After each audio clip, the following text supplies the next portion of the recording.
Hello friends. तो देखिए GS 365 के अगले लेक्चर में हम लोग जो डिस्कस करेंगे, देखिए पार्लियामेंट का एक लेक्चर करवाया हम लोगों ने, ठीक है। इसमें पार्लियामेंट के सारे बेसिक्स जो भी है, लोकसभा राज्यसभा सब कुछ हम लोगों ने डिस्कस किया है, मेंबर ऑफ पार्लियामेंट या सब। तो उसका हम लोग एक सेकंड पार्ट लेके आ रहे हैं, जहाँ पर हम लोग स्पीकर, डिप्टी स्पीकर, फिर आपके chairman, vice chairman of Rajya Sabha, बहुत सारी चीज़ें हम डिस्कस करेंगे। सो काफ़ी टाइम बाद जो है जीएस 365 में जो मैं लेक्चर्स ले रहा हूँ, राइट।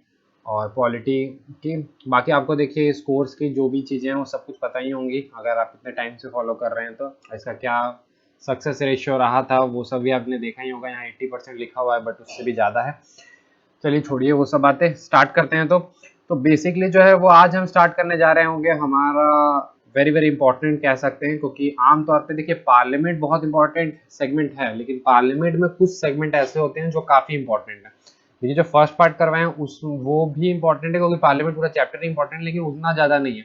आज जो करवा रहे हैं वो बहुत ज़्यादा इंपॉर्टेंट है, और इसके बाद जब बिल्स वाला आपको करवाएंगे ना वो बहुत इंपॉर्टेंट होगा। टोटल 4 पार्ट में आई थिंक पार्लियामेंट खत्म होना चाहिए। उसके बाद देखिए पार्लियामेंट में पार्लियामेंट्री कमिटीज भी होती है, वो बहुत इंपॉर्टेंट होता है, मेंस के लिए भी इंपॉर्टेंट होता है और जितने भी वनडे एग्जाम्स के लिए उनके लिए होता ही है। तो जैसा कि ये मतलब आपका किसी भी प्रकार का जो है फाउंडेशन बैच नहीं है, यानी प्री प्लस मेंस नहीं है, तो यहाँ तो मेंस की बात नहीं होगी, सिर्फ प्री पर्पस से, यानी कि जो भी सीडीएस सीएपीएफ ये सब एग्जाम्स हैं, या वनडे में आप सीएससी भी ले सकते हैं, उन सभी फोकस करके जो भी क्लासेस हैं वो ऑर्गेनाइज किए जा रहे हैं। जब मैं आपको पॉलिटी का फाउंडेशन बैच लूंगा तो फिर आपको पता चलेगा कि वो एक डिफरेंट लेवल पे वहाँ पर चीजें चलती है, ठीक है। वहाँ पे हम हर डायमेंशन में बात करेंगे, वहाँ पे हम इश्यूज रिलेटेड टू पार्लियामेंट ये सब भी डिस्कस करते हैं, जैसे स्पीकर, ऑफिस ऑफ प्रॉफिट। यहाँ तो सिर्फ ऑफिस ऑफ प्रॉफिट हम बता के छोड़ दूंगा, वहां पर क्या क्या इश्यूज हैं वो सारे बताऊंगा मैं, प्रिविलेजेस ये सब में भी डिस्कस करूंगा। फिर बहुत सारे मतलब उस वहां पे काफी कुछ डायमेंशंस पे डिस्कशन होता है, डिक्लाइन ऑफ पार्लियामेंट ये सभी पे, ठीक है। तो चलिए उतना ज्यादा डिस्कशन यहाँ पे नहीं करते हैं, हम लोग बेसिकली स्टार्ट करते हैं, क्योंकि ऐसे भी काफी टाइम हो गया आपका ये क्लासेस लिए हुए। तो हम लोग स्टार्ट कर लेते हैं। देखिए presiding officers of the parliament, right. तो पार्लियामेंट के प्रिसाइडिंग ऑफिसर्स को आज हम देखने जा रहे होंगे, ठीक है। मैं कोशिश करूंगा जितना जल्द से जल्द हो सकता है पार्लियामेंट और पार्लियामेंट्री कमिटीज इधर कम से कम आपको कंप्लीट करा के दूं, ठीक है। देखिए सर पार्लियामेंट की अगर हम बात करते हैं तो अब देखिए अब बेसिक्स आपको क्लियर होने चाहिए, ठीक है। मैं आपको बोल रहा हूँ पार्लियामेंट, तो सीधा आपके दिमाग में क्लियर आना चाहिए sir parliament means president plus Lok Sabha plus Rajya Sabha, right. अगर ये तीन चीजें आपके दिमाग में आ रही हैं तो आपको बहुत ही ज्यादा सही है, मतलब तैयारी सही चल रही है। नहीं आ रही है तो थोड़ा सा आपको ध्यान देने की जरूरत है। प्रेसिडेंट क्या है, तो sir president is an integral part of the parliament. President इसके मतलब इसके अंदर जो है वो बैठते नहीं है, यानी किसी भी हाउस के मेंबर नहीं होते हैं, बट इसके इंटीग्रल पार्ट होते हैं। लोकसभा एक हाउस होता है, राज्यसभा एक हाउस होता है, ये सभी हम लोगों ने डिस्कशन किया है। अब जब हम यहाँ बात करते हैं तो इसके एक प्रिसाइडिंग ऑफिसर होंगे और इसके एक प्रिसाइडिंग ऑफिसर होंगे, यानी एक लोकसभा के प्रिसाइडिंग ऑफिसर होंगे, दूसरे एक राज्यसभा के होंगे, फिर उसके बाद दूसरे उनके वाइस वाइस भी आएंगे, ठीक है। तो चलिए हम लोग देखते हैं। सबसे पहले अगर हम देखें यहाँ पर, क्योंकि आपको पता होगा कि we believe in some kind of scientific study, तो थोड़ा सा हम साइंटिफिक रखने के लिए हम कोशिश ये करते हैं कि जितना हो सकता है साइंटिफिक रखने के लिए, ताकि आपको अंडरस्टैंडिंग में दिक्कत ना हो, इसलिए हम इसमें भी कंपैरिजन बेस्ड स्टडी करेंगे, राइट। तो कंपैरिजन बेस्ड स्टडी में हम लोग पहले यहाँ देखेंगे स्पीकर, ये देखिए शॉर्ट फॉर्म है स्पीकर का, मैं लिखूंगा इसी तरह से। तो स्पीकर ऑफ लोकसभा वर्सेस, मैं बात करूंगा यहाँ पर चेयरमैन, और चेयरपर्सन भी आप कह सकते हैं, that depends upon you, but थोड़ा अच्छा टर्म होता है चेयरमैन ही लिख सकते हैं, ठीक है। ऑफ, दोनों में से कोई भी चल जाएगा आपका, ऑफ राज्यसभा, ठीक है। जैसे मैंने आपको बताया, हमेशा से अगर आप मेरी क्लासेस करेंगे आपको पता होगा कि मैं हमेशा कॉन्स्टिट्यूशनल मैंडेट पहले डिस्कस करता हूँ कि कॉन्स्टिट्यूशनल मैंडेट क्या है वो जिस भी टॉपिक का, क्योंकि कॉन्स्टिट्यूशन में उस चीज का जिक्र कहाँ पर है ये जानना बहुत जरूरी हो जाता है।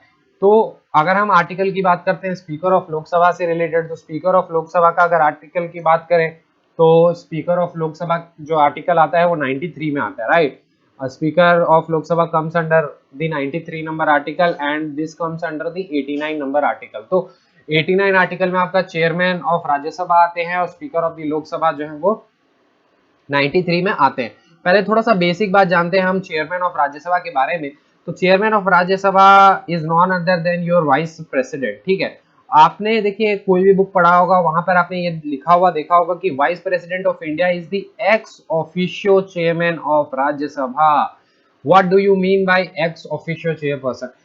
मैं यहाँ से आपसे यही पूछना चाहता हूँ, बहुत ही बेसिक चीज है ये कि एक्स ऑफिशियो का मतलब ही क्या होता है, क्योंकि आप अगर पढ़ रहे हैं, आप उतने दिनों से याद करते आने के vice president of India is the ex officio chairman of the Rajya Sabha, तो एक्स ऑफिशियो का बेसिक मतलब क्या होता है ये आपको जानना जरूरी है। मैं श्योरिटी के साथ बोल सकता हूँ 80 to 90% लोगों को एग्जैक्ट मीनिंग नहीं पता होगा एक्स ऑफिशियो का मतलब क्या होता है। मतलब एग्जैक्ट मतलब मैं कह सकता हूँ वो याद कर रहे होंगे उतने दिनों से, बट एक्स ऑफिशियो का एग्जैक्ट मीनिंग क्या होता है वो शायद नहीं पता होगा।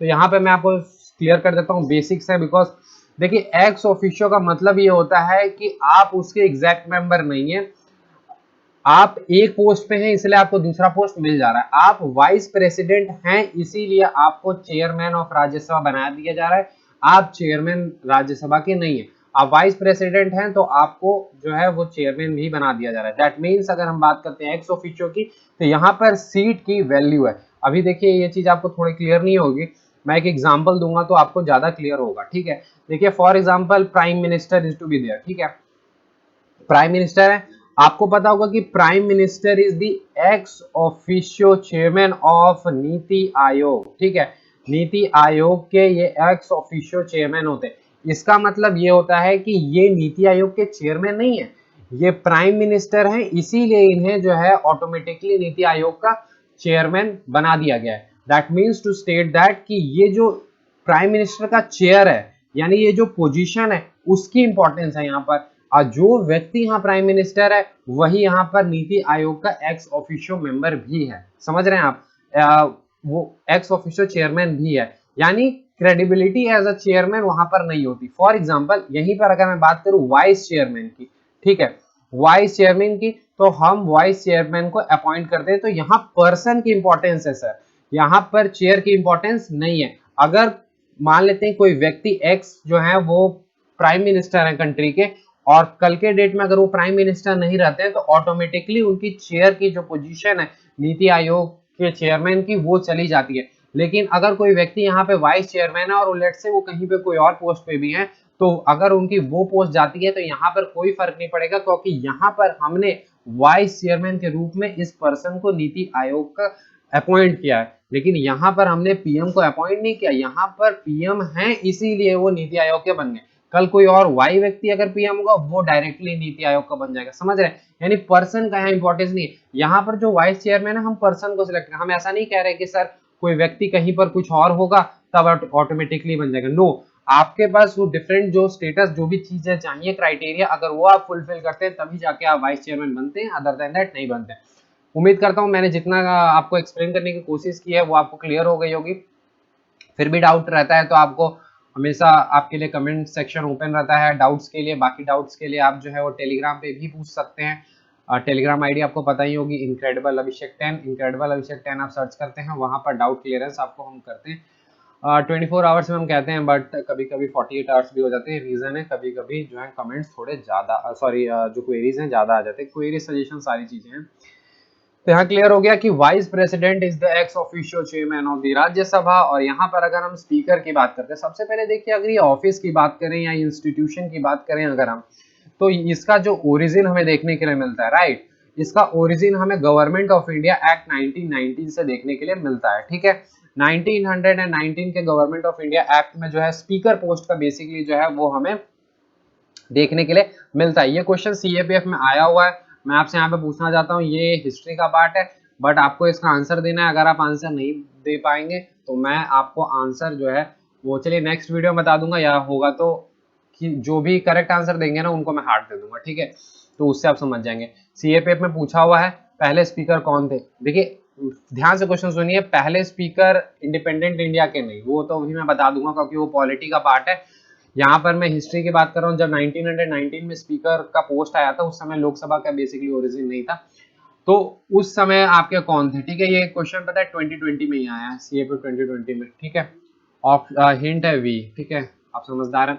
बाकी तो देखिए ये इंस्टीट्यूशन का ओरिजिन जो है गवर्नमेंट ऑफ इंडिया एक्ट 1990 में देखने के लिए मिलता है। इसका दूसरा नाम हिस्ट्री है बट बता देते हैं, मॉन्टेग्यू क्लेम्सफोर्ड रिफॉर्म है।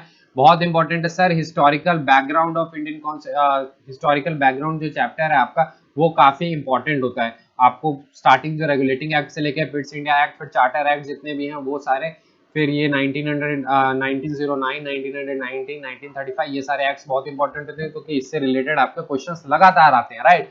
अब मैं बात कर रहा हूँ पहले जो है speaker of Lok Sabha, one day exams में काफी बार आए हैं, यूपीएससी के एग्जाम में होप सो कम चांसेस हैं, बट फिर भी एफकेट जैसे एग्जाम्स में लगातार आते हैं इस तरह के क्वेश्चंस। तो इनका नाम आपको पता ही होगा, जीवी मवलांकर, ठीक है, राइट। उसके बाद हम बात कर लेते हैं हम स्पीकर और चेयरपर्सन के। देखिए चेयरपर्सन के बारे में मैं ज्यादा डिटेल नहीं बताऊंगा, रीजन बहुत ही सिंपल है, आपको समझ आ गया होगा सर, वाइस प्रेसिडेंट, यानी इनका इलेक्शन मैंने वाइस प्रेसिडेंट में करवा दिया, तो आपको पता होगा सर ये इलेक्ट कैसे होंगे, राइट। इनको रिमूव किस तरह से किया जाएगा, तो जिस प्रकार से, क्योंकि इनकी खुद की तो चेयरमैन के रूप में कोई एग्जिस्टेंस ही नहीं है, तो वाइस प्रेसिडेंट है, तो इनको अगर रिमूव करना है, चेयरमैन ऑफ राज्यसभा को रिमूव करना है, तो आपको इनको वाइस प्रेसिडेंट के पोस्ट से रिमूव करना होगा। और वाइस प्रेसिडेंट किस तरह से रिमूव होते हैं, हम लोगों ने वाइस प्रेसिडेंट के चैप्टर में हम लोगों ने करवाया है, राइट। फिर उसके बाद जैसा मैंने बताया कि ये एक्स ऑफिशियो अपने आप वाइस प्रेसिडेंट है, इसीलिए बन जाते हैं चेयरमैन। तो इस कारण से अगर आप देखेंगे तो vice president is not the member of Rajya Sabha, Rajya Sabha के सर ये मेंबर ही नहीं है। लेकिन अगर वहीं पर अगर आप देखते हैं स्पीकर, तो स्पीकर इज ए मेंबर। अब इनका इलेक्शन होता कैसे है ये थोड़ा समझना होगा कि how he is being elected. तो देखिए सबसे पहले तो ये लोकसभा के मेंबर हैं, तो इलेक्ट कहां से होंगे सर, लोकसभा से होंगे। लोकसभा में भी कहां से, जो मेंबर्स इलेक्ट हुए हैं उन्हीं में से इलेक्ट होते हैं, ठीक है। इसका पूरा प्रोसेस मैं आपको समझाऊंगा आगे चल के, क्योंकि प्रोटेम स्पीकर पहले आपके बनते हैं, प्रोटेम स्पीकर के बाद ये बनते हैं, ठीक है। ये मैं आपको अभी एक्सप्लेन करूंगा। प्रोटेम स्पीकर जो है यूजुअली सीनियर मोस्ट मेंबर बनता है। यहाँ पे मिसकंसेप्शन दूर करें, सीनियर मोस्ट एज के अनुसार नहीं होता, लोकसभा में कितने सालों तक आप मेंबर रहे हैं या कितने टेन्योर तक रहे हैं उसके बेसिस पे सीनियरिटी देखी जाती है। अगर मान लेते हैं जो सबसे सीनियर व्यक्ति है वो खुद ही स्पीकर बनना चाहता है, तो फिर वो प्रोटेम स्पीकर ना बनके कोई दूसरा व्यक्ति बनता है, जो अभी हम आगे चल के देखेंगे। तो सबसे पहले जो इलेक्शन होता है, तो इलेक्शन का सबसे पहले सर क्या करना होगा, डेट निर्धारित करना होगा, किस दिन इलेक्शन हम करेंगे। तो ये डेट का निर्धारण कौन करता है, तो ये डेट का निर्धारण जो है वो प्रेसिडेंट करते हैं, यानी कि date is being fixed by home, the president of India. President of India जो है वो इसका डेट यानी डेट ऑफ इलेक्शन जो है वो करते हैं, ठीक है। इसके बाद देखिए ये जिस दिन इलेक्ट हो जाते हैं, किस तरह से इलेक्ट होंगे वो बात करते हैं। तो इनकी पूरी जो लाइफ, अगर बात करें, लाइफ कहना थोड़ा सही नहीं होगा, टेन्योर की हम बात कर सकते हैं। इनकी जो टेन्योर होगी वो कंप्लीट जो लोकसभा की पूरी लाइफ होगी उतनी तक इनकी रहती है, यानी कि जब तक आपका लोकसभा रहेगा तब तक इनकी पूरी टेन्योर रहती है। वो भी हम इन बात करेंगे इंटरगम जो कहते हैं, कि लोकसभा डिसॉल्व होने के बाद भी अगले जो जब तक नया लोकसभा नहीं आता तब तक ये रहते हैं, ठीक है, वो हम बात करेंगे। देखिए यहाँ पर इंपॉर्टेंट बात क्या है सर, रेजिग्नेशन की, राइट,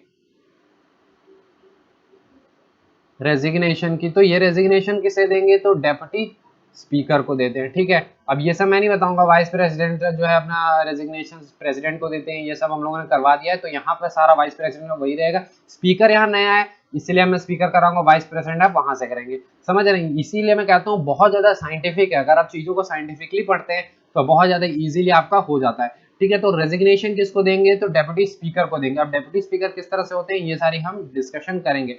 अब थोड़ा सा हम बात कर लेते हैं सर रिमूवल पे, थोड़ा रिमूवल इंपॉर्टेंट हो जाता है। क्वेश्चंस आए हैं सीएपी में भी आए हैं, मैं भी आपको दिखाऊंगा क्वेश्चन दिखाऊंगा नहीं, बेसिकली बताऊंगा कि किस तरह का क्वेश्चन आया था। तो रिमूवल के लिए क्या होता है, तो सर एक रेजोल्यूशन पास करना होता है। देखिए सबसे पहले करना क्या होगा, आपको एक रेजोल्यूशन लाना होगा जिसमें कि आपको 14 डेज पहले ही क्या करना होगा, नोटिस देना होगा। आपको यहाँ बताना है प्रेसिडेंट और वाइस प्रेसिडेंट को कितना दिनों पहले नोटिस देना होता है, 14 डेज पहले जो है वो नोटिस देना होगा, यानी 14 डेज एडवांस में जो है वो नोटिस आपको देना होगा। किनको, जो स्पीकर है, राइट, उनको स्पीकर को नोटिस देना होगा कि sir we are going to remove you. और जब ये रेजोल्यूशन, ये रिमूव कब होंगे, जब ये इफेक्टिव मेजॉरिटी से इस रेजोल्यूशन को आप पास करा दें, राइट। इफेक्टिव मेजॉरिटी से कहां, दोनों हाउस में कराएंगे, नहीं सर ये लोकसभा के हैं तो लोकसभा में, यानी इफेक्टिव मेजॉरिटी से अगर आप लोकसभा में पास करा देते हैं तो आप जो है स्पीकर को रिमूव कर लेंगे। अब यहाँ पर इफेक्टिव मेजॉरिटी वैसे तो आपको पता होनी चाहिए क्योंकि हम लोगों ने मेजॉरिटी पता है, फिर भी हो सकता है काफी टाइम हो गया इसलिए आपको नहीं पता हो, तो हम यहाँ पे बता देते हैं कि बेसिकली इफेक्टिव मेजॉरिटी का मतलब यही होता है कि आप जो मेजॉरिटी लेते हैं वो देन स्ट्रेंथ से लेते हैं। अब ये देन स्ट्रेंथ क्या होता है, ये वैसे तो हम लोगों ने डिस्कस किया है बट आपको समझ आना चाहिए कि देखिए देन स्ट्रेंथ का मतलब होता है जो भी आपका टोटल स्ट्रेंथ है, ठीक है, उसमें से आप वैकेंसीज को माइनस कर लेंगे, क्योंकि बहुत बार ऐसा होता है वैकेंसीज होते हैं तो वैकेंसीज को आप माइनस करेंगे तो आपको कोई एक्स नंबर मिलेगा, उसका 50% से ज्यादा, 50% +1, राइट, तो उसे हम देन स्ट्रेंथ कहते हैं, ठीक है। जैसे एब्सोल्यूट मेजोरिटी में क्या होता है, टोटल स्ट्रेंथ होता है, ठीक है, 2/3 स्पेशल केस, राइट। तो ऐसे मेजोरिटी हम लोगों ने काफी ज्यादा डिस्कस किया है आप लोगों के साथ। तो देखिए रिजोल्यूशन का मैंने आपको समझा दिया, रिजोल्यूशन जो है वो आप लाएंगे 14 डेज पहले। आपको एडवांस में जो है, मान लेते हैं आपको कभी भी जैसे 14 तारीख को यानी 14 अप्रैल को लेट से आपको रिजोल्यूशन लाना है, तो आप 1 अप्रैल या फिर आप 28 फैब को जो है वो आप कर देंगे, और उसके बाद आप नोटिस दे देंगे कि हम आपको रिमूव करने वाले हैं, उसके बाद 14 अप्रैल को आप कर लेंगे। यानी कि 14 दिन पहले, 14 डेज पहले आप स्पीकर को नोटिस दे देंगे कि we are going to remove you. और जब ये रिजोल्यूशन आप लेके आते हैं तो उस समय आपके पास मिनिमम कम से कम 50 मेंबर का सपोर्ट होना चाहिए। यानी अगर आपके पास 50 मेंबर का सपोर्ट नहीं है तो ये रिजोल्यूशन आगे बढ़ेगा नहीं। तो ये रिजोल्यूशन जो है वो आपको 50 मेंबर के साथ लाना होगा, यानी 15 मेंबर्स के सपोर्ट पे लाना होगा। 50 मेंबर्स का इस पे सपोर्ट होना चाहिए, और उसके बाद आपकी इफेक्टिव मेजॉरिटी से ये पास होगी, तब जाके जो है स्पीकर रिमूव होते हैं। लेकिन इतनी बातें तो सर सभी को पता है, यूपीएससी एक स्टेप आगे बढ़ के सीए पीएफ 2020 में क्वेश्चन पूछ लेता है। क्या पूछता है कि चलिए इसको सीएपी वाले जस्ट थोड़ा सा, क्योंकि इसके आगे थोड़ा सा बताएंगे उसके बाद आपको बताते हैं, ठीक है, मैं क्या यहाँ पे बात करने वाला हूँ, राइट।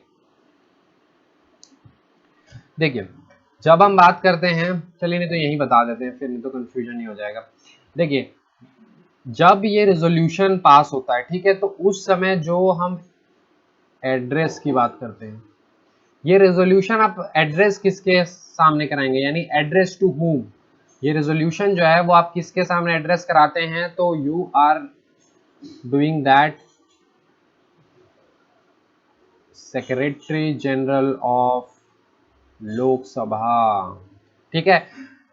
यानी जब आप रेजोल्यूशन लेके आएंगे, क्योंकि स्पीकर को तो आप हटाने वाले हैं आप, तो यहाँ पर ये एड्रेस किसके नाम पे करेंगे, secretary general of Lok Sabha. Question क्या आया था 2020 में, थोड़ा सा इसे ट्विस्ट करके, कि a member giving notice of a resolution for the removal of speaker of Lok Sabha should be address to whom. तो एड्रेस किसके, सेक्रेटरी जनरल ऑफ लोकसभा, ठीक है। इसके बाद अगर हम बात करते हैं, जैसे कि जब ये रेजोल्यूशन, क्योंकि मैंने आपको बताया कि जब ये रेजोल्यूशन लाया जाएगा तो स्पीकर जो है वो प्रिसाइड नहीं कर सकते, क्योंकि अब इन्हें तो रिमूव किया जा रहा है, तो he can not preside, right. तो इस समय ही बेसिकली जो प्रिसाइड है वो सेक्रेटरी जनरल के हाथ में आ जाता है, ठीक है। तो address to whom, secretary general of Lok Sabha, ठीक है।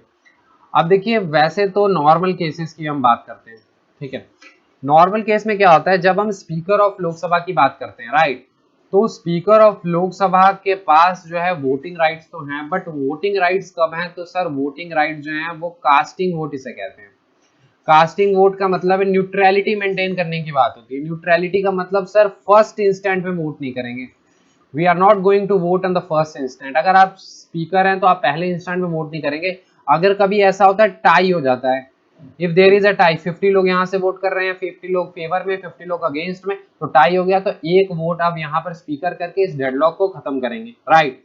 तो ये कास्टिंग वोट जो है वो यूज करते हैं कब, जब इक्वालिटी ऑफ वोट होगा तो, ठीक है। लेकिन जब इन्हें रिमूव किया जा रहा है, when he is going to be remove from the speaker post, जब इनका रिमूवल प्रोसेस हो रहा है, तो इस केस में वो स्पीकर के रूप में प्रिसाइड तो कर नहीं सकते, तो यहाँ पर इनके पास कास्टिंग वोट भी खत्म हो जाती है। और फिर क्या आता है, क्योंकि ये एमपी तो रहेंगे, तो मेंबर ऑफ पार्लियामेंट रहने की वजह से इनके पास पहला फर्स्ट वोट, यानी जो फर्स्ट टाइम में जो वोटिंग होती है उस समय इनके पास अधिकार होता है कि ये फर्स्ट टाइम पे जो है वो वोट कर सकते हैं, यानी कि ये फर्स्ट टाइम पे आपका वोट कर सकते हैं, ठीक है। इसके बाद देखिए ये तो हम लोगों ने आपको बता ही दिया कि when we are talking about the speaker, तो स्पीकर जो है वो तब तक आपके जो है ऑफिस में रहते हैं जब तक कि आपके नए, यानी कि जब तक नया लोकसभा नहीं आ जाता तब तक, ठीक है। जिस दिन वो आते हैं तब तक फिर वो हट जाते हैं, राइट। यहाँ तक वो क्लियर है। इसके बाद देखिए यहाँ पर अगर हम वाइस प्रेसिडेंट वाले केस में बात करें, ठीक है, क्योंकि वाइस प्रेसिडेंट वाले, देखिए वाइस प्रेसिडेंट में बेसिकली अगर आप इलेक्शन की बात करते हैं, रिमूवल, ये सब तो चलिए ठीक है, वाइस प्रेसिडेंट के रूप में ही चीजें चलती हैं। लेकिन वोटिंग की बात होगी, क्योंकि वोटिंग डिफरेंट कॉन्टेक्स्ट है, तो जैसा वोटिंग की अगर हम बात करें तो same as a speaker, speaker के जैसा ही सेम एज स्पीकर कहने का मतलब है कि इनके पास भी फर्स्ट टाइम पे वोट करने का अधिकार नहीं होता है, इनके पास डायरेक्ट कौन सी वोटिंग अधिकार होती है, कास्टिंग वोट, यानी जब टाई होगा तो ये वोट करेंगे। अब मान लेते हैं इन्हें रिमूव किया जा रहा है सर, इन्हें रिमूव किया जा रहा है कहां से, वाइस प्रेसिडेंट के पोस्ट से, तो अब इनके पास तो पहला वाला वोट करने का है ही नहीं, क्योंकि ये तो मेंबर है ही नहीं उस हाउस के। तो जब ये मेंबर ही नहीं है तो यहाँ पर इनके पास फर्स्ट जो वोट करने का अधिकार है वो नहीं मिलता। स्पीकर क्योंकि मेंबर है लोकसभा का, तो उनके पास फर्स्ट वोट करने का, अगर उन्हें रिमूव किया, क्लियर कट समझिए, स्पीकर अगर जब हैं तो स्पीकर के पास कास्टिंग वोट है, उनके रिमूवल के खिलाफ प्रोसीजर चल रहा है, तो वो स्पीकर हो सकता है ना रहें, लेकिन मेंबर तो रहेंगे पार्लियामेंट के या लोकसभा के, तो इस कारण से उनके पास पहला वोट करने का अधिकार होता है। लेकिन जैसा कि वाइस प्रेसिडेंट तो उसके मेंबर ही नहीं है, तो कास्टिंग वोट इनके पास है जब वो वाइस प्रेसिडेंट है, लेकिन जब रिमूवल चल रहा है तो हो सकता है वाइस प्रेसिडेंट ना रहे, तो इस केस में उनके पास वोटिंग राइट भी नहीं होती है। बाकी देखिए जो सैलरी अलाउंसेस हैं, बेसिकली अगर हम बात करते हैं तो उतनी इंपॉर्टेंट तो है नहीं, सिंपल सा याद ही रख सकते हैं कि जो भी सैलरीज एंड अलाउंसेस हैं, अब इतना तो कॉमन सेंस ही आ गया होगा सर, सैलरी एंड अलाउंसेस कौन फिक्स करेगा, तो पार्लियामेंट, दैट इज नॉट, और हाँ कहाँ पर, तो कंसोलिडेटेड फंड ऑफ इंडिया, जो ये चार्ज किस पे होगा, तो consolidated fund of India, right. तो salary and allowances will be fixed by the parliament and charged upon the consolidated fund of India। अब आ जाते हैं पावर्स एंड ड्यूटीज, ठीक है, पावर्स एंड ड्यूटीज। मैं देखिए कुछ जो पावर्स है ना दोनों के लिए सेम वाले पहले लिखाऊंगा, क्योंकि साइंटिफिक रखेंगे थोड़ा, सेम वाले, सेम कहने का मतलब स्पीकर और आपके वाइस प्रेसिडेंट दोनों के पास है रेस्पेक्टिव हाउसेस में। रेस्पेक्टिव हाउसेस कहने का मतलब कि अगर स्पीकर अपने लोकसभा में उस पावर को यूज करेंगे, वाइस प्रेसिडेंट अपना कहाँ यूज करेंगे, राज्यसभा में, राइट। तो देखिए बहुत ही सिंपल सिंपल पावर है। पहला कि sir they are gonna maintain, मैं अच्छे जो पावर्स हैं उनको बहुत अच्छे से एक्सप्लेन करूंगा जिससे क्वेश्चंस आएंगे, ये सब तो सिंपल सिंपल है, आपको ही पता है। Maintain the order and the decorum of house, ठीक है, ये दोनों के पास सिमिलर पावर्स है, राइट। दूसरा अगर हम बात करें तो फाइनल इंटरप्रिटेटर होते हैं ये, both are basically the final interpreter of the provisions, right, provisions of the constitution of India, final interpreter है। इसके अलावा जो रूल्स हैं, ठीक है, rules of procedure, that is procedure, ठीक है। अब यहाँ पर आप समझ लें एंड कंडक्ट ऑफ बिजनेस, किस तरह से कंडक्ट ऑफ बिजनेस किस तरह से होता है वो सारा हम लोग आगे चल के डिस्कस करेंगे, जीरो आवर क्वेश्चन आवर सब कुछ बहुत डिटेल में डिस्कस करेंगे। जहां भी देखिए सर इंपॉर्टेंट आएंगे ना वहां हम लोग मिस कुछ भी नहीं करेंगे। तो कंडक्ट ऑफ बिजनेस ऑफ, यहाँ पर लोकसभा किसके लिए होगा, स्पीकर के लिए, अगर वही राज्यसभा कर दें तो किसके लिए हो जाएगा, chairman, that is vice president, right. Clear है यहाँ तक। उसके बाद देखिए ये बात भी आप ध्यान रख सकते हैं, वैसे ये आपको यही मैं लिख देता हूँ कि सर जो कास्टिंग वोट की बात हम करते हैं, कास्टिंग वोट जो है दोनों के पास अप्लाइड होती है और ये ज्वाइंट सिटिंग में भी वर्क करती है, ठीक है। ज्वाइंट सिटिंग में भी कास्टिंग वोट जब टाई होता है तो यूज कर सकते हैं speaker, right.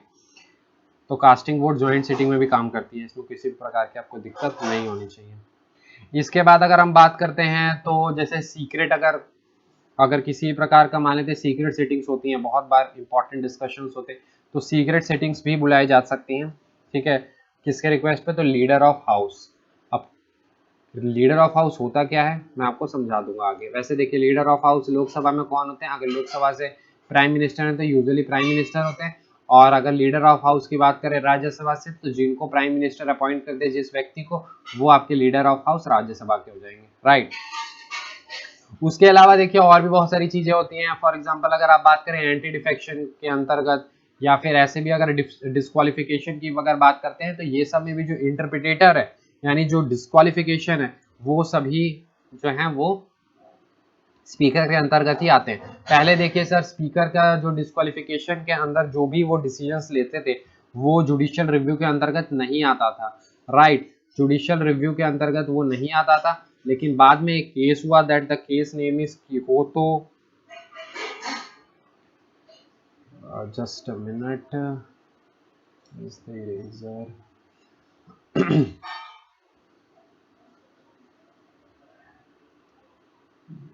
That is Kihoto Hollohan case. इसके बाद ये जुडिशियल रिव्यू के अंतर्गत आता है, यानी अगर ये डिसीजन लेते हैं कि इनको डिस्क्वालीफाई करना चाहिए तो उस पर जुडिशियल रिव्यू हो सकता है। इतनी जितनी बातें मैंने बताई नहीं है सर दोनों पे अप्लाइड है, स्पीकर एंड वाइस प्रेसिडेंट दोनों पे, लेकिन दो बातें खास बताऊंगा जो अलग है, इनको आपको स्पेशली नोट करना है। यहाँ आता है important examination point of view से बातें। दो बातें क्या खास है? दो बातें सर ये खास है कि जो ज्वाइंट सेटिंग की बात करते हैं, वैसे ज्वाइंट सेटिंग तो हम आगे डिस्कस करेंगे क्योंकि ये थोड़ा इंपॉर्टेंट है और बहुत क्वेश्चंस बनते हैं इसमें। आर्टिकल नंबर 108, ये ज्वाइंट सेटिंग को प्रिसाइड कौन करता है? Who is gonna preside? तो प्रिसाइड करते हैं स्पीकर, स्पीकर ऑफ लोकसभा जो है वो प्रिसाइड करते हैं। तो ये आपको दिखेगा कि ये स्पेशल पावर्स हैं, special powers of home, special power of speaker. ये वाइस प्रेसिडेंट के पास नहीं है, यानी चेयरपर्सन के पास नहीं है, ये स्पीकर के पास है। यानी ज्वाइंट सेटिंग को प्रिसाइड कौन करेगा? तो स्पीकर। दूसरा, किसी बिल को मनी बिल है या नहीं? वैसे मनी बिल हम लोग आगे डिस्कस करेंगे, बिल्स पे डिस्कस करेंगे, पूरा टेबल बना के आराम से, कोई दिक्कत नहीं है। तो इसका जो फाइनल डिसीजन है कि ये बिल मनी बिल है या नहीं, इसका भी डिसीजन कौन लेता है? तो स्पीकर। स्पीकर जो है वो डिसीजन लेगा कि दैट ये बिल जो है वो मनी बिल है या नहीं, ठीक है। यानी बेसिकली क्या है, इसको हम बोलते हैं bill of certificate,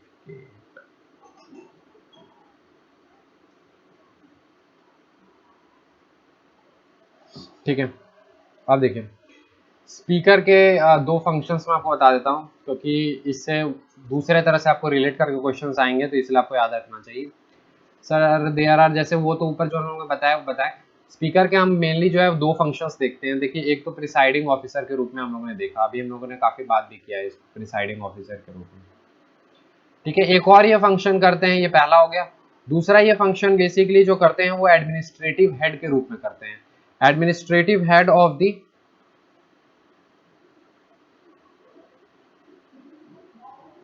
secretariat attached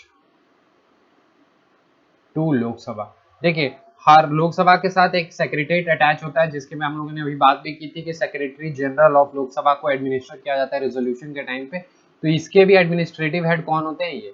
तो अगर ये प्रिसाइडिंग ऑफिसर के रूप में अगर वर्क कर रहे हैं तो इनकी कोई भी एक्शन जो है वो नॉन आंसरेबल है, यानी इसके लिए आप कोर्ट में नहीं जा सकते।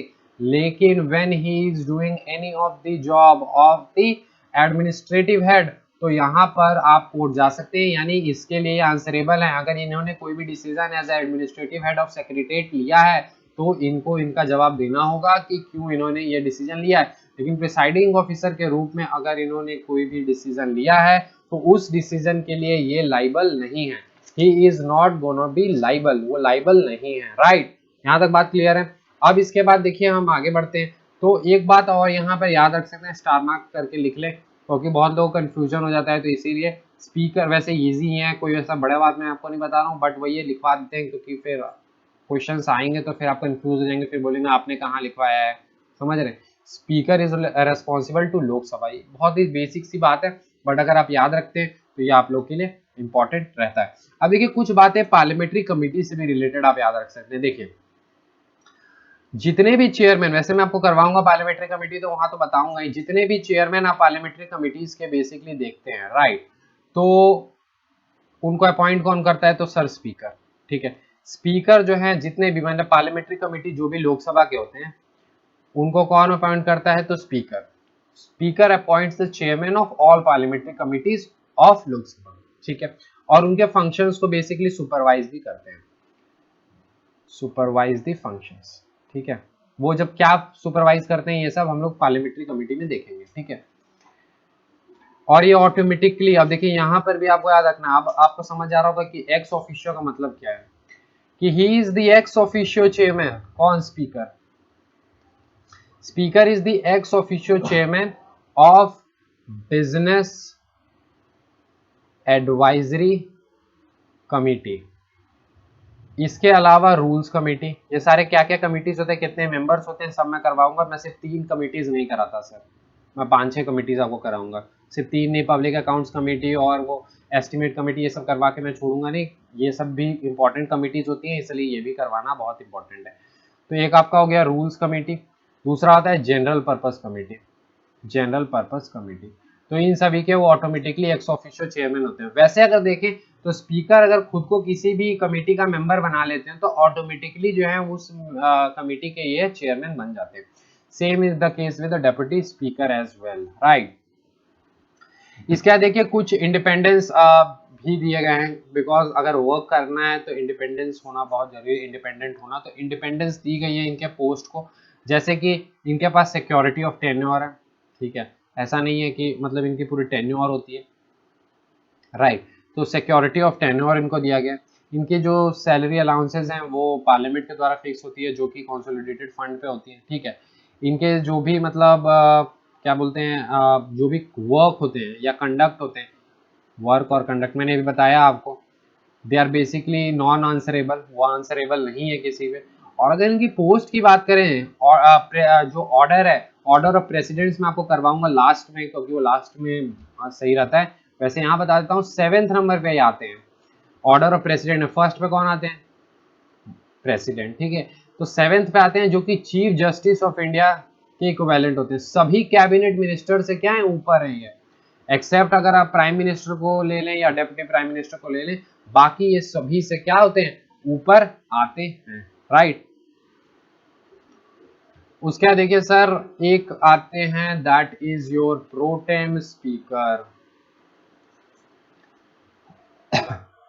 प्रोटेम स्पीकर कितने नंबर आर्टिकल के अंतर्गत आते हैं, आर्टिकल नंबर 95 के अंतर्गत जो है वो आते हैं। प्रोटेम स्पीकर बहुत ही सिंपल है, किसी भी तरह के देखिए प्रोटेम स्पीकर जो है वो जब भी आपका कोई भी न्यूली जो है लोकसभा इलेक्ट होते हैं तो उसमें हम प्रोटेम स्पीकर लेते हैं, ठीक है।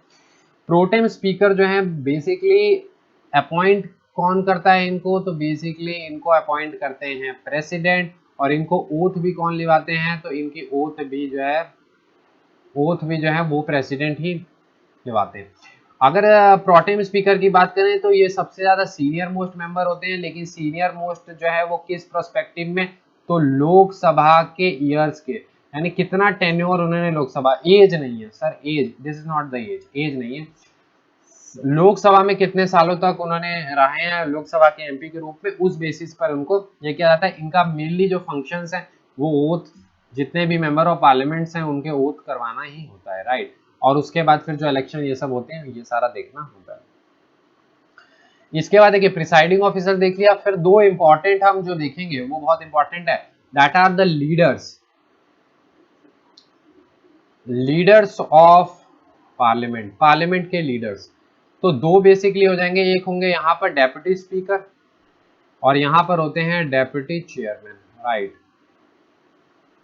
अगर हम आर्टिकल की बात कर लें तो यहाँ आर्टिकल 93, यहाँ 89, ठीक है, सेम है, प्रेसिडेंट स्पीकर वाला भी 93 है, चेयरमैन वाला भी 89, और यहाँ डेप्यूटी में भी सेम ही है ठीक है।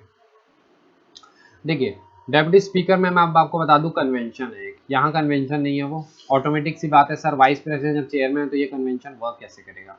यहाँ पर एक कन्वेंशन है जो मैं आपको बताता हूँ कि यूजुअली होता क्या है कि जो आपके स्पीकर हैं वो यूजुअली रूलिंग पार्टी से होते हैं, रूलिंग पार्टी तो सर समझ आ ही रहा होगा आपको, और अगर रूलिंग पार्टी से हो गए तो जो डेप्यूटी स्पीकर हैं वो आपके अपोजिशन से होते हैं, इसमें किसी भी तरह की आपको दिक्कत नहीं होगी, ठीक है। एक आपके रूलिंग पार्टी से हो गए, एक आपके अपोजिशन पार्टी से होगा। जब यहाँ पर स्पीकर का इलेक्शन हो जाता है, once the speaker election is completed,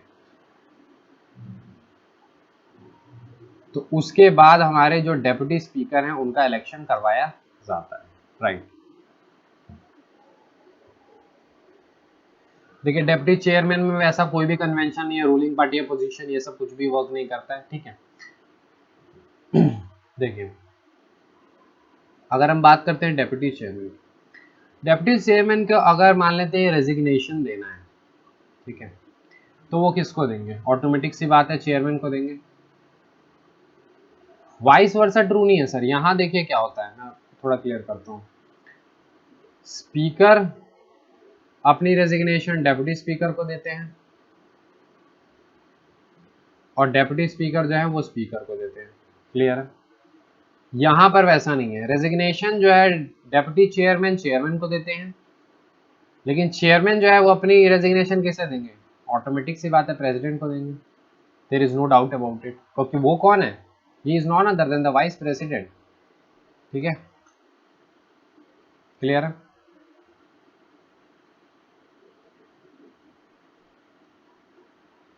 इसके बाद अगर हम बात करते हैं, when you are talking about the deputy speaker या चेयरमैन की, तो देखिए they are not considered as deputy chairman, they are not considered as subordinate, यानी इन्हें जो है वो सबऑर्डिनेट के रूप में नहीं देखा जाता स्पीकर या चेयरमैन के। ठीक है, इनका वर्क डिफरेंट है, मैं आपको ये बताऊंगा।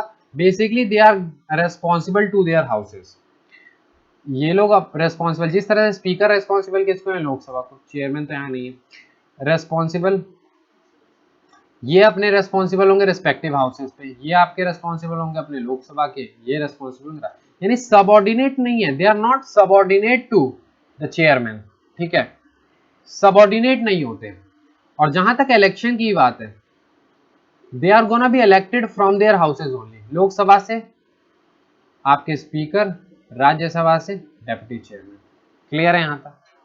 सैलरी अलाउंसेस सारा सेम है, सैलरी अलाउंसेस जो भी है ये सब पार्लियामेंट के द्वारा, कहां से? Consolidated fund of India, consolidated fund of India.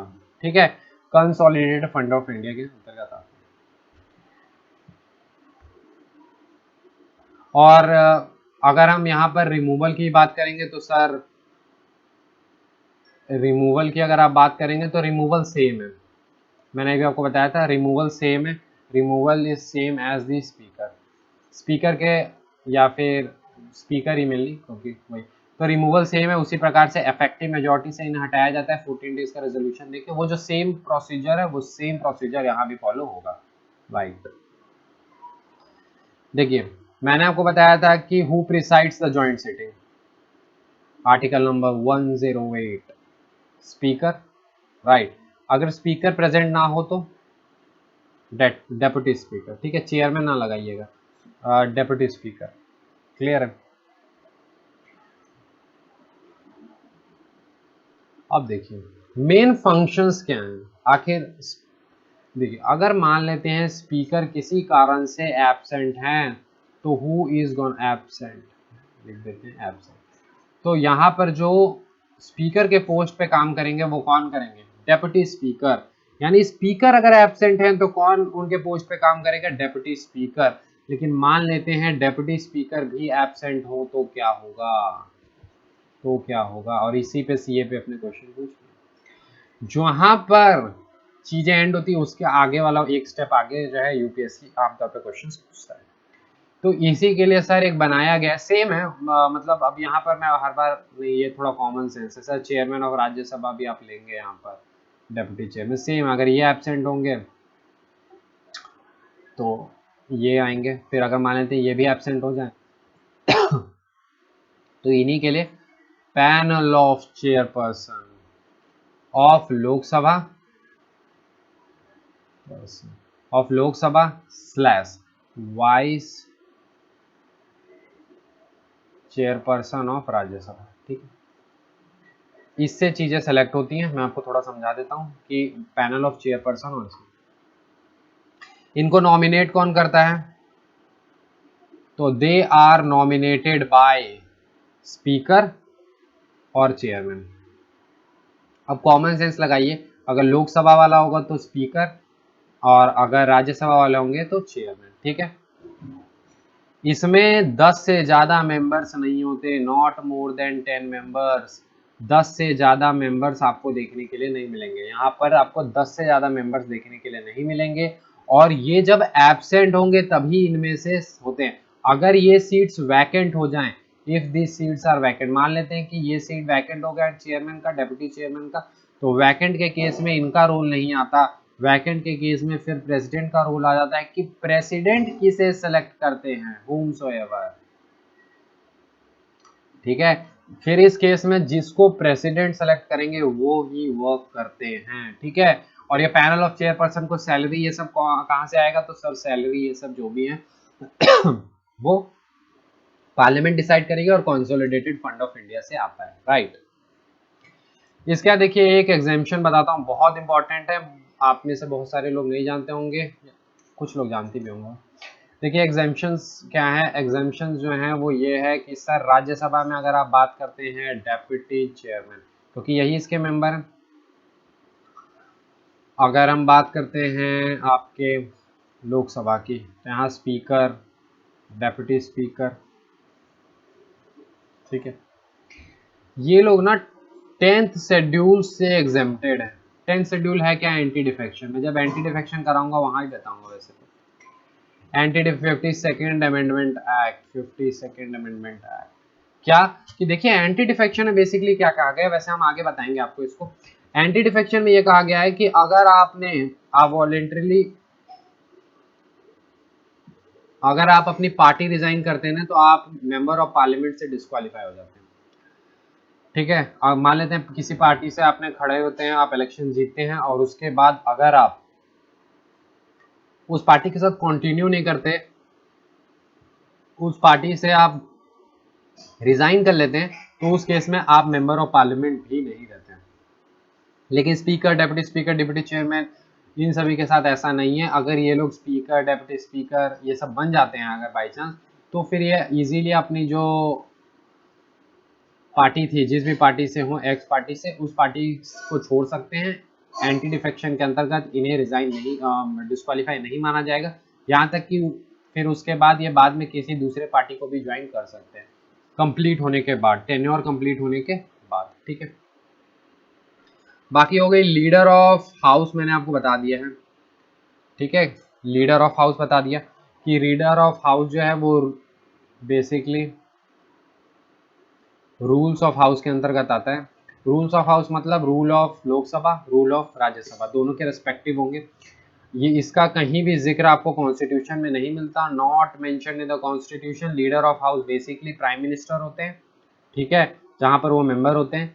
मान लेते हैं अगर वो राज्यसभा के मेंबर है तो वहां के लीडर ऑफ हाउस हो जाएंगे।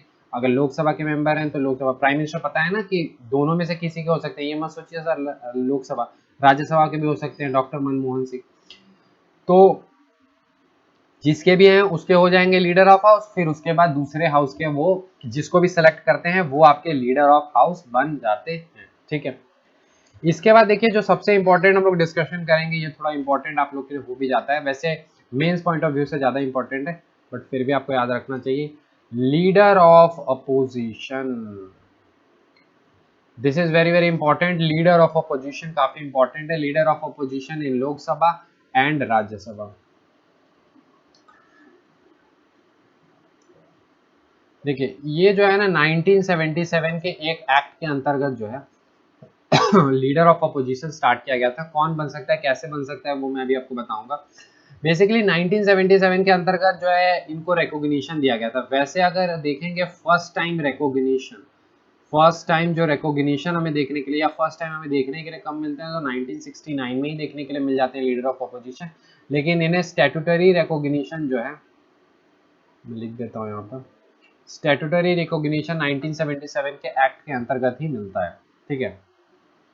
अब किस व्यक्ति को, कौन सा ऐसा व्यक्ति होगा जिसे हम लीडर ऑफ अपोजिशन बनाएंगे लोकसभा में और राज्यसभा में, दोनों के कंडीशंस हैं। अगर आप उन कंडीशंस को फुलफिल करते हैं तो दो कंडीशंस हैं, दो कंडीशंस लोकसभा के लिए हैं, दो कंडीशंस राज्यसभा के लिए। कंडीशन नंबर वन क्या है कि आप अगर लोकसभा के बनना चाह रहे हैं तो आप पहले तो लोकसभा के एमपी होने चाहिए। दूसरा कि आप जो है वो अपोजिशन की सबसे बड़ी पार्टी के मेंबर होने चाहिए, लार्जेस्ट अपोजिशन पार्टी के मेंबर होने चाहिए, लार्जेस्ट अपोजिशन पार्टी के मेंबर होने चाहिए, जिसने 10% सीट्स, कितने 10% सीट्स, एटलीस्ट 10% सीट्स लिया हो, तभी जाके आपको जो है लीडर ऑफ अपोजिशन के रूप में सेलेक्ट किया जाएगा। आइवर जेनिंग, वैसे ये इंपॉर्टेंट नहीं है बट याद रख सकते हैं, आइवर जेनिंग जो है उन्होंने कहा था कि leader of opposition is alternate prime minister, ठीक है। अगर वही राज्यसभा की बात कर लें तो राज्यसभा में मेंबर होने चाहिए किसके, राज्यसभा के, अगर लीडर ऑफ अपोजिशन और लार्जेस्ट अपोजिशन पार्टी, 10% रूल नहीं है वहां पर, वहां पर आपके सामने किसी प्रकार का 10% रूल नहीं है, समझ रहे? यानी सिर्फ एक एडिशनल रूल आपको लोकसभा में जब बनना होता है तो उस केस में होता है, वो है 10%, यानी लार्जेस्ट अपोजिशन पार्टी होनी चाहिए के मेंबर होने चाहिए, लेकिन आपकी पार्टी ने कम से कम 10% सीट ली हो। राज्यसभा में अगर आपकी पार्टी ने 10% सीट नहीं भी लिया, अगर आप लार्जेस्ट हैं 5% सीट के साथ भी, तो भी आप लीडर ऑफ अपोजिशन बन जाते हैं। लीडर ऑफ अपोजिशन के पास एक स्पेशल स्टेटस होता है, वो ये है कि लीडर ऑफ अपोजिशन जो है वो कैबिनेट मिनिस्टर का स्टेटस एंजॉय करता है।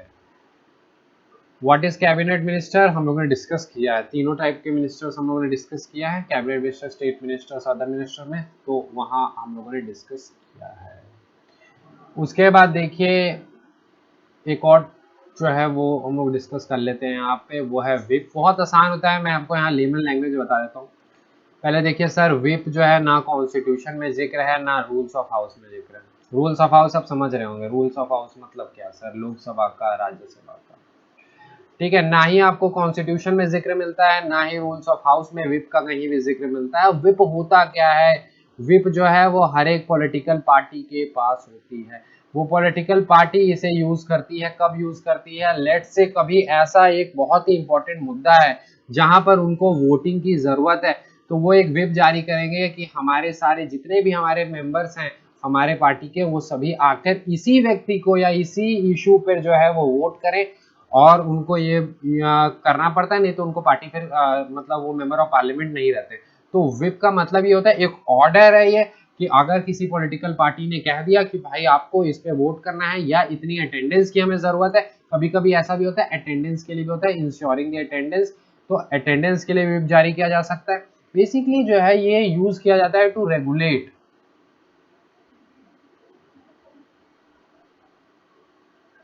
And monitor the behaviour of parliament, ठीक है। तो क्योंकि थोड़ा सा अटेंडेंस की जरूरत है, जैसे कोरम की हम बात करेंगे, 10% जो रूल है वो सब 10% जो है कोरम का आता है, ये सारी चीजें जो है वो सब होते हैं, ठीक है। वैसे तो देखिए हमें यहाँ पर सेशंस ऑफ पार्लियामेंट भी डिस्कस करना था, बट थोड़ा सा टाइम ज्यादा हो गया, तो हम लोग कभी और डिस्कस कर लेंगे, या फिर थोड़ा सा रफ रफ डिस्कस कर ही लेते हैं, नहीं तो फिर क्योंकि अब आगे क्योंकि बहुत मुश्किल से टाइम मिलता है क्लास लेने का, तो थोड़ा डिस्कस कर लेते हैं। जस्ट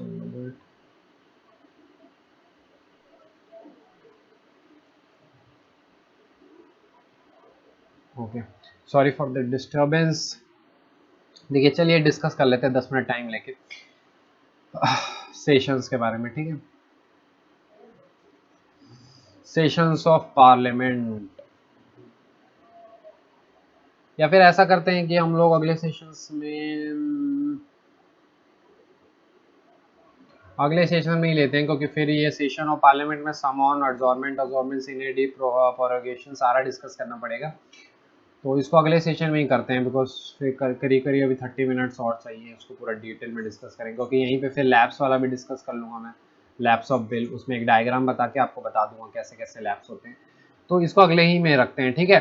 तो इसको यहीं तक वाइंड अप करते हैं। देखिए यहाँ तक जितने भी हैं वो सारे हम लोगों ने जो भी डिस्कस किया है, किसी भी तरह की मुझे नहीं लगती कि डाउट होने की ज़रूरत है, कहीं पर अगर है तो comment section is always open for you. हम लोग ने स्पीकर और चेयरपर्सन को देखा है, हम लोगों ने बात किया कि किस तरह से इसका ओरिजिन 1919 में देखने को मिलता है। पहले जो जीवी वावलंकर थे वाइस प्रेसिडेंट ही चेयरमैन होते हैं। एक्स ऑफिशियो का मतलब क्या होता है, इलेक्शन जो है वो इलेक्टेड जो स्पीकर होते हैं वो लोकसभा से ही चुने जाते हैं, लोकसभा के एमपी होने चाहिए।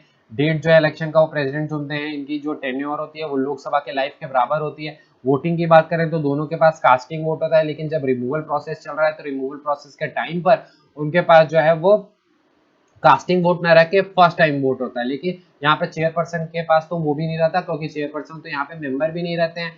अगर हम रिमूवल की बात देखिए, रेजिग्नेशन डेप्यूटी स्पीकर को दे सकते हैं, चेयरपर्सन जो है वो अपने रेजिग्नेशन जो है प्रेसिडेंट को देंगे, क्योंकि वो वाइस प्रेसिडेंट होते हैं। रिमूवल की बात करें तो रिमूवल जो है वो 14 डेज एडवांस नोटिस के बाद आपको 50 मेंबर के सपोर्ट के साथ इफेक्टिव मेजोरिटी से पास कराना होता है, तभी जाके आप बन सकते हैं। जब ये रिमूवल होता है तो एड्रेस किसके किया जाता है, यानी एड्रेस टू होम, तो secretary general of Lok Sabha, question आया हुआ है यहाँ पर। फिर उसका कास्टिंग वोट वाला हम लोगों ने पूरा डिस्कस किया। सैलरी एंड अलाउंसेस, देखिए ये हर जगह वैलिडेट सारे ट्रिक्स होते हैं, आप ध्यान रखेंगे, हर जगह वैलिड है। Salary and allowances are to be fixed by the parliament and charge upon the consolidated fund of India. Consolidated fund of India पे ये चार्ज होते हैं। पावर्स एंड ड्यूटी जो सेम थे वो मैंने सारे बता दिए हैं। यहाँ पर देखिए मैंने बताया था कि maintain order and decorum of house, एक ऑर्डर होता है, एक डेकोरम होता है हाउस का जो मेंटेन करना होता है। इसके अलावा final interpreter of the provisions of the constitution, rules of the procedure and conduct of business of Lok Sabha and Rajya Sabha. क्या होता है कंडक्ट ऑफ बिजनेस, हम लोग डिस्कस करेंगे। पूरा इंस्ट्रूमेंट क्या क्या होता है वो सारा कुछ हम लोग डिस्कस करेंगे आगे चल के। इसके फाइनल इंटरप्रिटेटर कौन है, तो प्रिसाइडिंग ऑफिसर है, समझ गए। इसके अलावा देखिए सीक्रेट सीटिंग ये सब होना है तो स्पीकर करवा देंगे। स्पीकर जो है वो एंटी डिफेक्शन लॉ के अंतर्गत जो है डिस्क्वालिफिकेशन बताते हैं, लेकिन पहले ये नहीं था। पहले जो है डिस्क्वालिफिकेशन जुडिशियल रिव्यू के अंतर्गत नहीं आता था, लेकिन किहोतो होलन केस के बाद जो है जुडिशियल रिव्यू के अंतर्गत आने लग गया। ज्वाइंट सिटिंग, ये दो स्पेशल पावर्स है जो स्पीकर को दिए गए हैं। Joint sitting, money bill.